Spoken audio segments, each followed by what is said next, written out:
Hello everyone, I'm Ferdi Salvador. Join us in unlocking the tricks of the trade here on Trade Talks. Let's get down to business.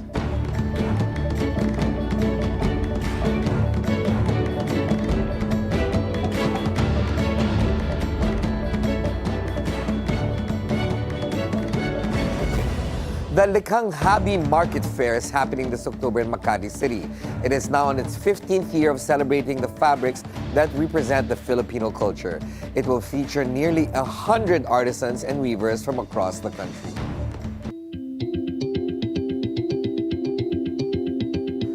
Let's find out more about the three-day event. We'll be speaking with Mia Villanueva. She's the president of Habi, and also Patricia Corazon, co-founder and CEO of Woven.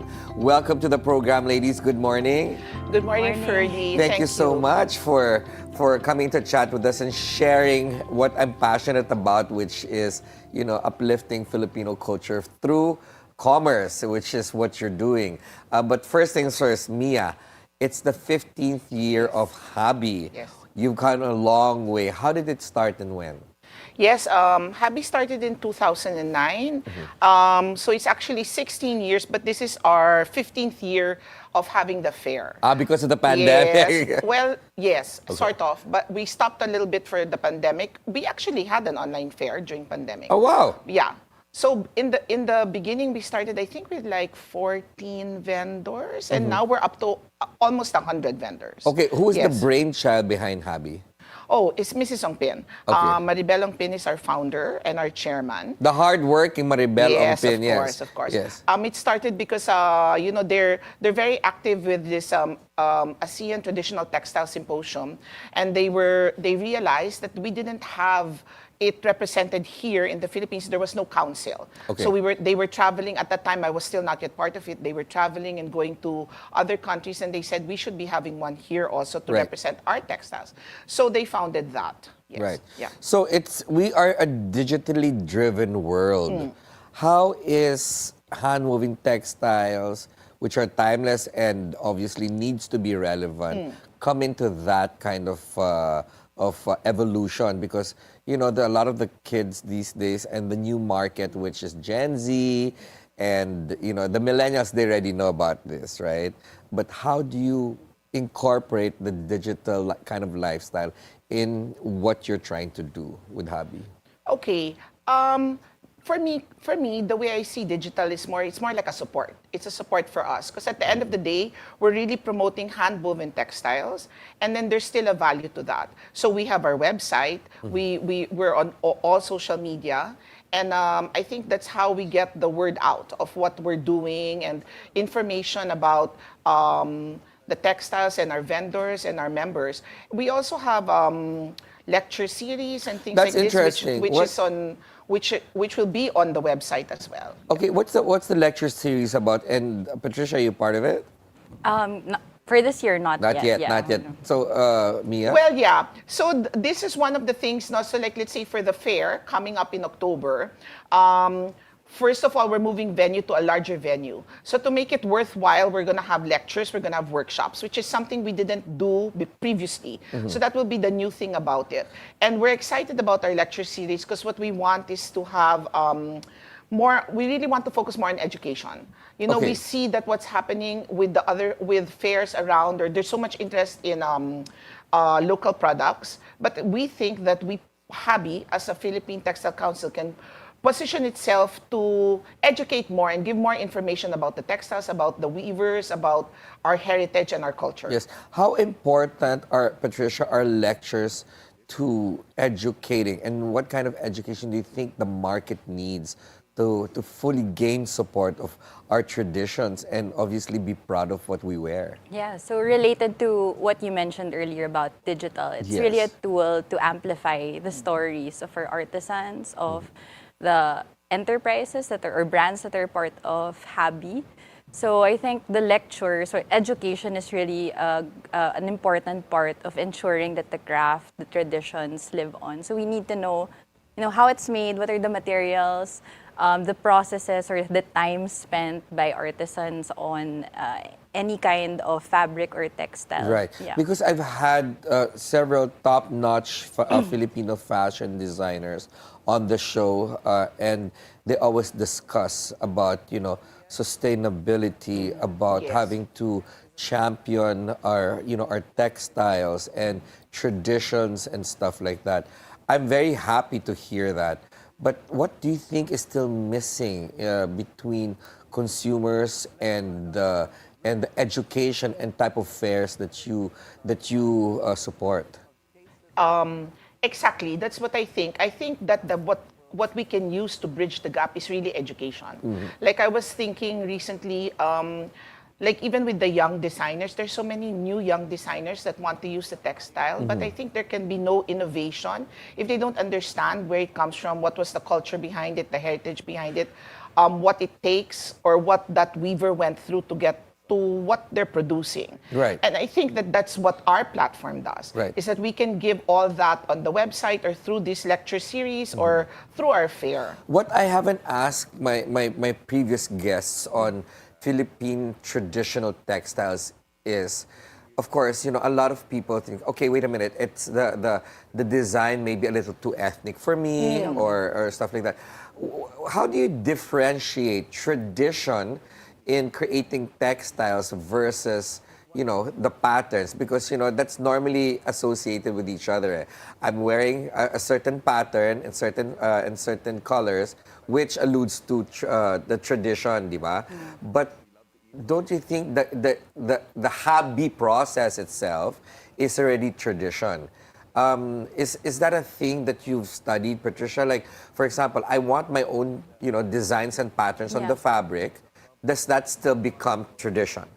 I think it's rooted in tradition. And, there are a lot of communities where there are cultural nuances that you have to think about. But for us, Such for as? example, like in the North, of course, it's related to part of their cultural practices, or in the South even, like the patterns have meanings, for example. So you have to be very conscious about that, like how does it translate into a product. Right. Like for example, in Samar, where our products are made, weaving for them is mostly an economic livelihood, a source of income. So a lot of the patterns they see are inspired by nature, by what they see around them. And there's room for us, for example, to play around with the patterns. Like, what if we change the color? What if we do this for a laptop sleeve, for example, which is something that people use every day. So they don't feel like it's cultural misappropriation? Well, when we converse with them, of course, we think about like, oh, where do you see it? Like, is there may bawal ba? Like, Yes. can we not use this? And what do they say? Well, they're very open to it, at least with our community in Basay Samar. Parang, Yes. yeah, they've used it for bags, they've used it for all these different Yes. like What about placemats. with the other communities I that you think it support, also, Mia? I think it also depends if you're dealing with indigenous people Yeah, group. Right. indigenous. So let's say if you're dealing, like, as she was saying, people from the north, they're more sensitive about certain things. They're sensitive about their colors or what it's used for. Like, Right. let's say you can't use this for shoes or something like that. Yeah. But then you can also be working with other weavers, like, let's say, younger ones, or depends on what textile exactly. Right. So that's why I think, the people or the designers or people end users have to be educated so they know which ones have a cultural sensitivity and Right. which ones can be moved on. Yeah, because my point is that, Yeah. it's a dying craft. I mean, weaving is a dying craft in our country, which is very unfortunate. But, you need to be able to evolve when it comes to the Yeah. actual process of weaving, because that's when you can educate the younger generations, right, to still continue. Of course, I'm all for cultural preservation Yes. and that art, but perhaps I don't know how you balance both the modern and the traditions to be able, aside from design, to be able to marry these two, because that's why I think that's why you're in the show today, because I find it very important for you to be able to voice this out, Yeah. right? So what kind of balance do you have to be able to marry the modern with their traditions in terms of, like you already answered that, are we allowed to do this? Are we not allowed to do that? But inculcating in them, okay, the process of weaving, let's educate the young Yeah. Does that come into play with Yeah. your educational First, I efforts? wanted to say that I don't actually, for me personally, I don't look at it as a dying thing. Because actually, I think if you notice, like over the past 5 years or so, there's so much resurgence of interest in all the natural textiles. Right. I mean, in the local textiles, hand-woven textiles. So I think it really starts with discussion with the groups, and like you have to see what part of it.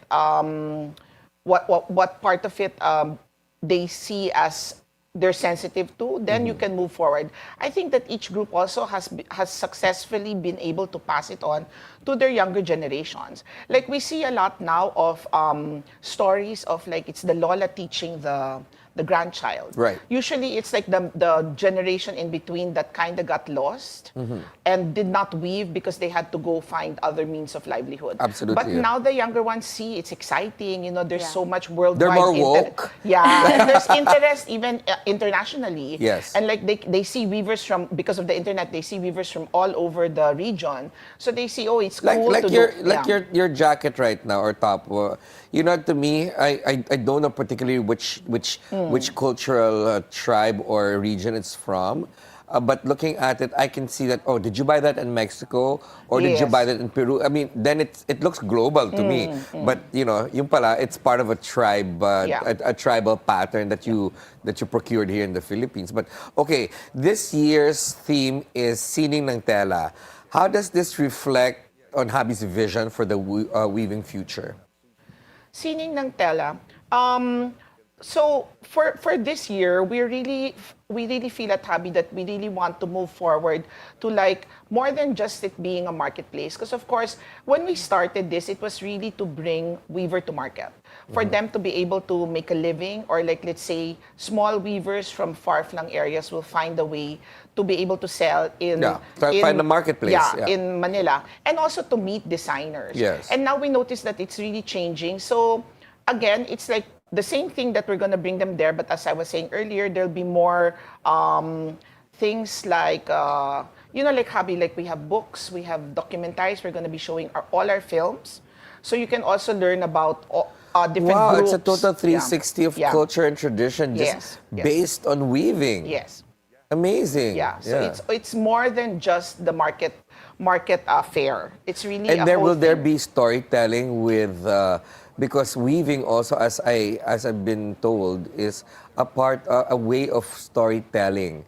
It's it's a non-verbal way of saying, okay, this is our traditions from 200 years or 300 years, Yeah. translated into patterns. Yeah, some of our films have those. So our films explain that. But this year, we're really focusing more on like, as I was saying earlier, like we have this lecture series. Then like the first day will be about the young weaver, not necessarily young weavers, but the younger generation and how they see where weaving is going and how they're applying it to their businesses. Yes, that's very interesting, Mia. But I want to learn more about the series and talk also about the Patricia with your amazing products. We're going to take a short break. Trade Talks of the High Life will be right back.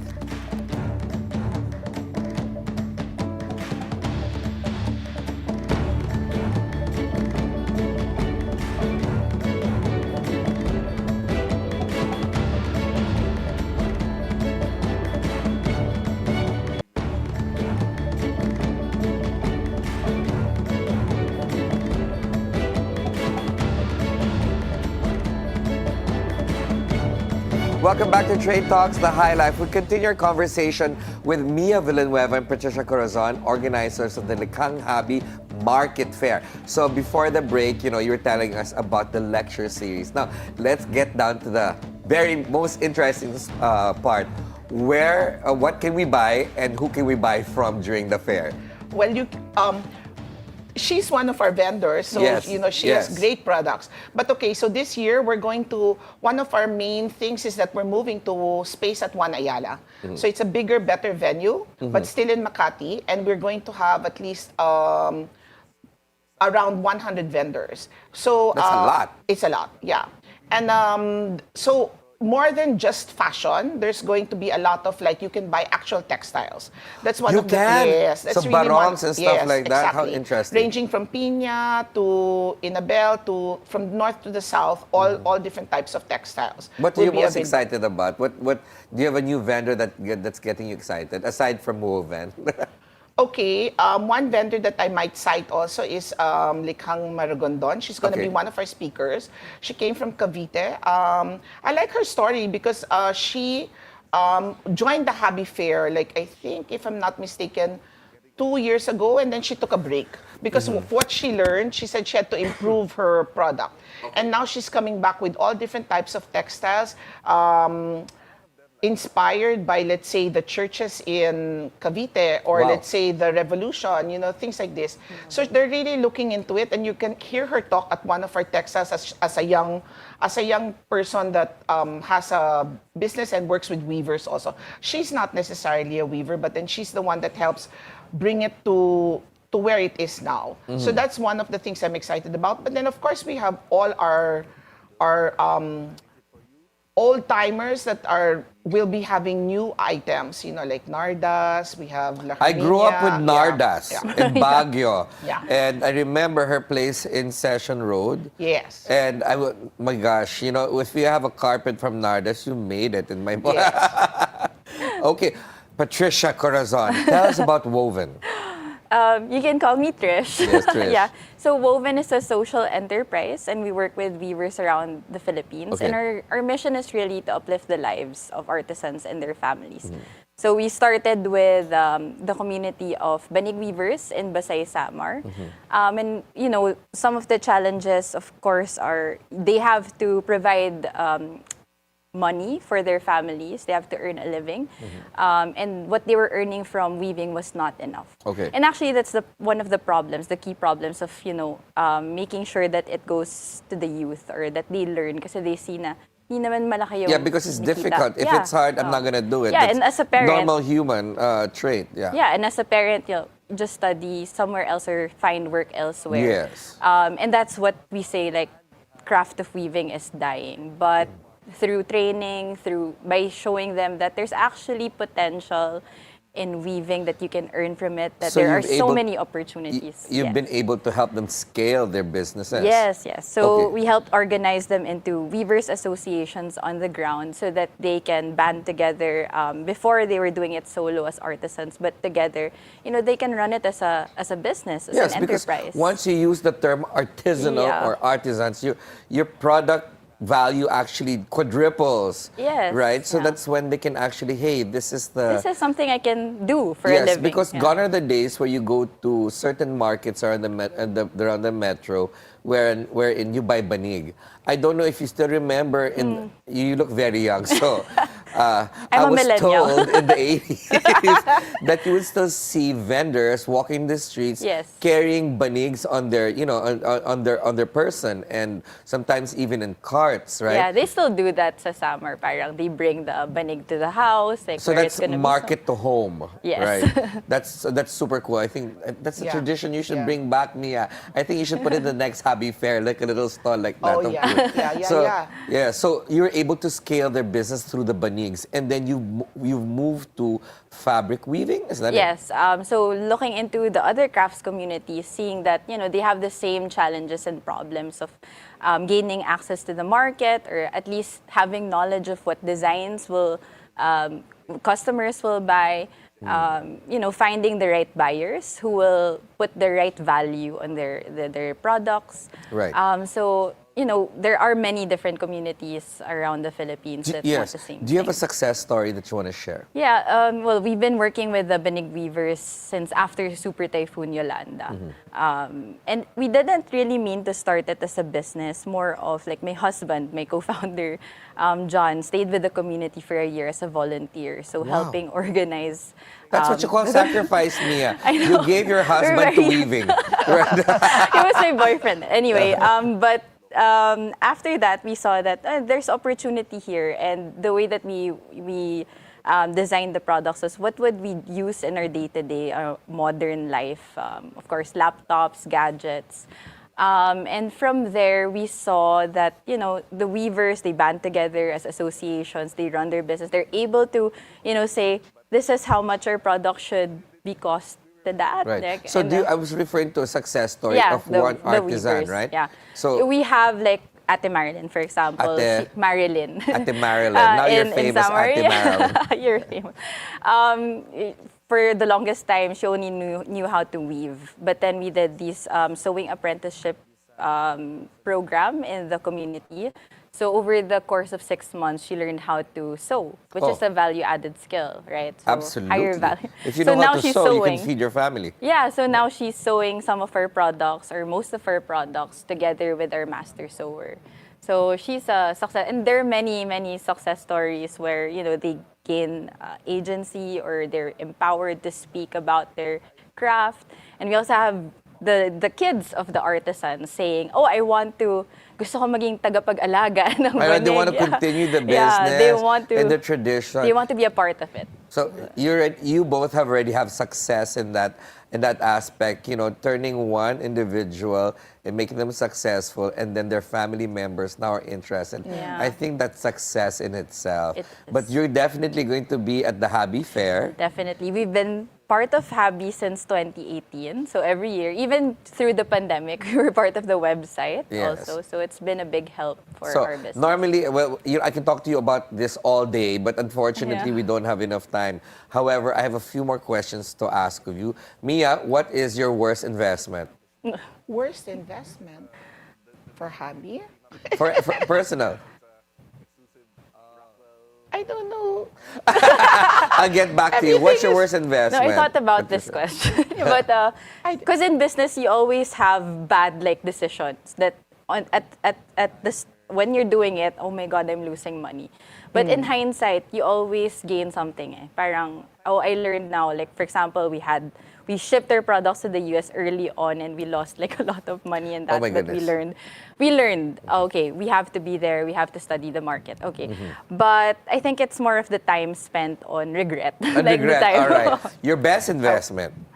My best investment is well, I think it's really about talking to people, you know, like learning, like what I really like Investment about my of time. Yeah, investment of time and getting to know people.